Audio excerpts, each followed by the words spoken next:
News 98.1 in association with Good morning, Stanbic YouTube, IBTC. and welcome to Business Express. Stanbic IBTC. It can be.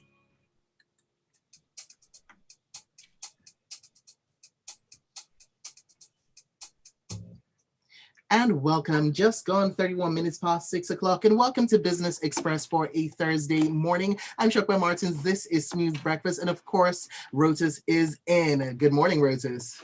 Good morning, Sope. Good morning to all our listeners out there. Good morning to our special guest from Stanbic IBTC. Yes. And what a guest we got for you today, because we're going to be talking about real estate. And of course, we needed to bring in an expert for that. So we have Olubiyi Adekunbi, who's a manager for real estate investment with Stanbic IBTC. How you doing, Olubiyi? Good morning. Good morning, Sope. I'm doing very well. And thank you for having me. Wonderful. Great to have you on the show. So we want you in as well. Join the conversation. Send your WhatsApp messages to 0809 440 981. And of course, we are streaming live up on YouTube right now. Once again, YouTube, hello. youtube.com/smooth981FM Lagos. All right. So let's get into it. What's been going on with real estate in the market? All right. Yeah, so Olubiyi, do take us through. I know as well, remember, folks, call me at stanbicibtc.com. Just send emails, questions, comments, and so on to Stanbic if you have any, inquiries about what we're talking about. But yeah, so Olubiyi, how have real estate prices moved in recent times? What have been the demand supply drivers? Yeah, it's been a couple of mixed reactions in the real estate market to what has been happening in the economy. In the last 2 years, we've had the impact of COVID, we've had valuation of the Naira, and a couple of, and in most recent times, the energy crisis that has been happening. All of this has, in one way or the other, impacted real estate prices and how demand and supply moves. In the residential aspect, we've seen demand move more from the high-end residentials to the more middle income housing units. Same for developments. We've seen a lot of new developments coming up. People are moving more from rental units to home ownership, especially with the impact of COVID. People are looking more for units to own in gated communities for security reasons and all of that. On the office side of things, Grade A offices have been more significantly impacted, and this is because of the remote working, practices that most companies are taking in place. So what this means is that the demand for offices have dropped from the Grade A office space, and demand is moving more to the lower grade offices. Other sectors have also been impacted in various ways. From the retail demand for retail has moved up. Another alternative uses education, healthcare, and all the likes. So those are some of the movements we've seen in the markets in recent times. Good stuff. Now, for the everyday person who wants to invest in the real estate market that doesn't have 200 million naira to buy properties and stuff, what are the options for them that are available? Yeah, so investing in real estate can come in two phases. One is direct, the other is indirect. Direct investments is basically, investing directly, buying your units or building. That's usually capital intensive, and for the likes of those, like you mentioned, who have the 200 million naira or more to invest. However, it also comes with its hassles of direct management. Not everybody has that time. That's where the opportunity for indirect investment comes in. In recent times, we've seen real estate development companies issue bonds to finance their real estate developments. That offers investors opportunities to buy, to invest in real estate development and earn returns without having to be directly involved. And income is pretty much guaranteed. On another note, there's real estate investment trusts. Which is a scheme, it's pretty much like a mutual fund, which pulls funds from the general public and professionally invest in professionally managed real estate assets, income producing, and similar to the bonds, income from these real estate assets are paid out to these investors through by way of dividends. So it takes off the hassle of heavy investments, cash investments, huge capital outlay, and also takes off the hassle of direct management. Great stuff. So I think we'll focus on that because, I don't have 200 million. And Shokwe, you got 200 million you want to invest in. Oh, I wish I did. But, that's quite interesting, though, for people like myself who don't have that kind of money, but who also want the stability of, being able to invest in real estate and know that at least it's not going to suffer if there's a war in another country. Aha. So on that, Olubiyi, I know that I understand Stanbic IBTC recently released 2021 financials for UPDC Real Estate Investment Trust, which you've just defined. What was the performance like? Yeah, so just a little bit on the UPDC Real Estate Investment Trust. The REIT was created in 2013, and as I stated, it's invested in income-generating real estate assets, and it's been managed over time. However, in May 2021, Stanbic IBTC Asset Management was appointed fund manager to the REIT. So essentially what that means is that Stanbic now oversees the management of the REIT and ensures that the investors get returns on their investments. So like I said, Stanbic Asset Management took over the management in May 2021. And since taking over, we've sort of tried to improve on some things, especially around the operational and corporate governance, try to clean up the books, ensure that everything in the books align with what is required as an investment vehicle. So for the 2021 results, we saw the rental income from the REITs dip from about 1.5 billion to 1.2 billion. That's largely on the back of drop in rental income from commercial properties. As I mentioned, COVID has impacted demand for office spaces. So we saw a couple of rent reductions, vacancies come up within the portfolio, and this impacted the rental income for the REIT negatively. However, one of the key things that we also did to ensure that the values of the real estate in the portfolio is aligned with current market realities and that the valuations are properly done with the right methodologies. Mm-hmm. We saw a decline in the value of the real estate assets by about 5 billion. So what this resulted into is that as against the previous year in 2020, where the REITs made a profit of about 1.6 billion. The REITs recorded a loss of about 4 billion. But it's not all doom and gloom for the REITs, as this is more or less a portfolio realignment.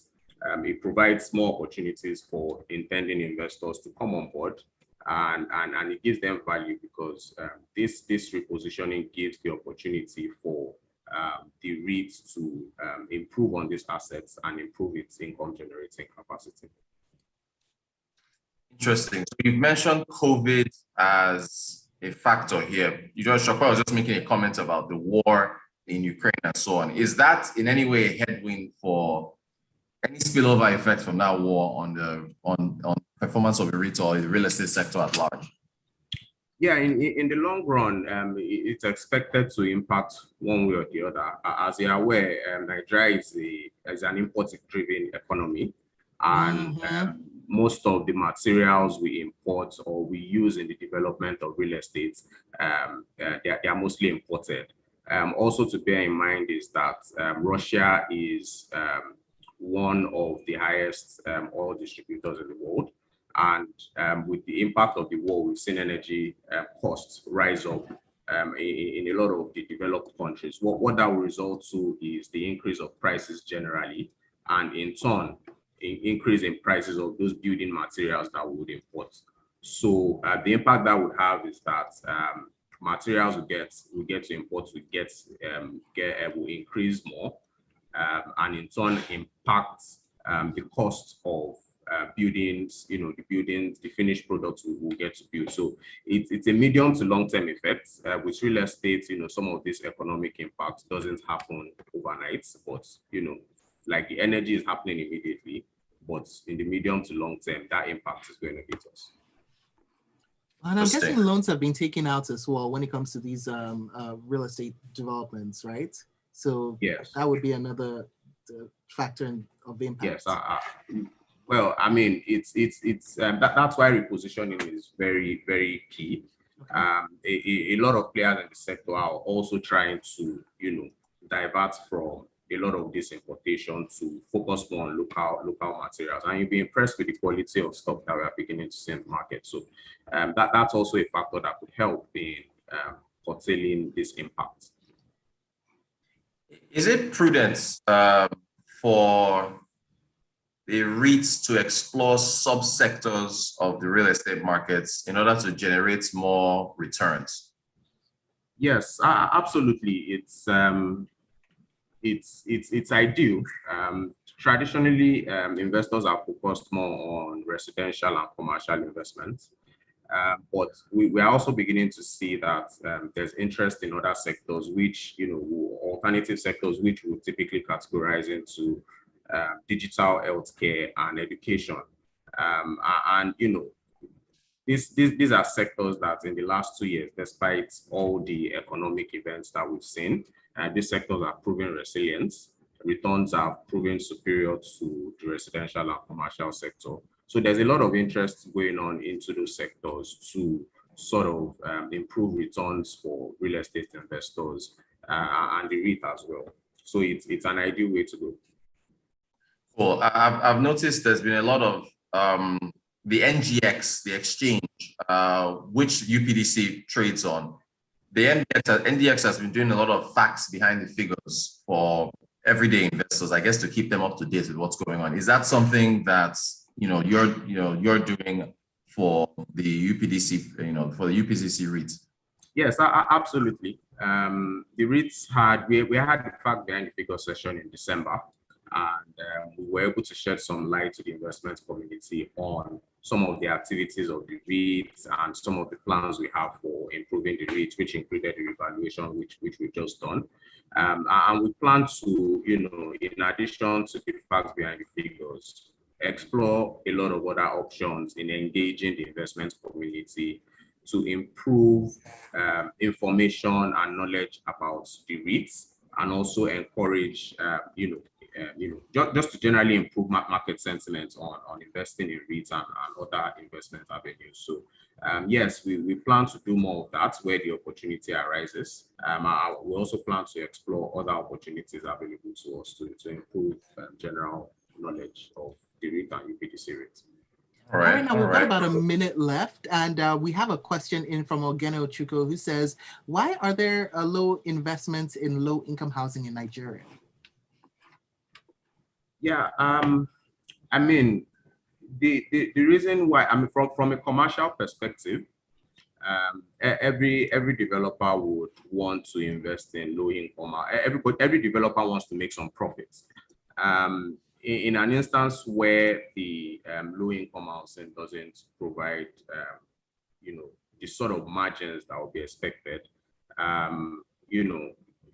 it's only, it's usually in the developer's interest. That's from the developer's perspective I'm speaking of now, to consider more sectors that would give them the right returns. As you know, some of these developers will seek funds from commercial entities who will also charge them interest rates. So if the margins they are going to get from income housing is not going to give them the sort of returns they would expect, it's really not an area they will focus on. However, low-income housing is more of a government prerogative in the sense that they're able to provide some level of concessions to see this happen. So, say, for example, the government is able to provide land at lower costs. It gives the developer the incentive to build at lower and deliver to the market at lower cost. But in the absence of that, where a developer is inclined to develop in line with market realities, it's only fair that they also charge or they put the properties in the market in line with market realities. All right, and that's about all we have got time for. Do remember this email address, call me at stanbicibtc.com, because I'm seeing questions coming in, but the show has ended. And of course, I would like to say thank you, of course, to Rotus, where you can find him up on Twitter at Rotancode. And thank you to our guest for today, Olubiyi Adekunbi, who's a manager with of real estate investment with Stanbic IBTC. Olubiyi, Thanks, Sope. Very quickly, there's another email actually. I think it's okay. SIAML, which is Stanbic IBTC Asset Management Limited. So SIAML Real Estate Investment at stanbicibtc.com. In addition to the call me at stanbicibtc.com, SIAML, that's Stanbic IBTC Asset Management Limited Real Estate Investment at stanbicibtc.com. So if you've got any extra questions on the real estate market, or you get a Chukwu's question on low income development, very good one. So you guys should send those as well. So thanks to our guests, really appreciate it. So thanks, if you need those email addresses again, go over to our channel, youtube.com/smooth981FM Lagos, because you can just replay this and find them. Exactly. Rotus, Olubiyi, it's been great. Thank you so much. Rotus.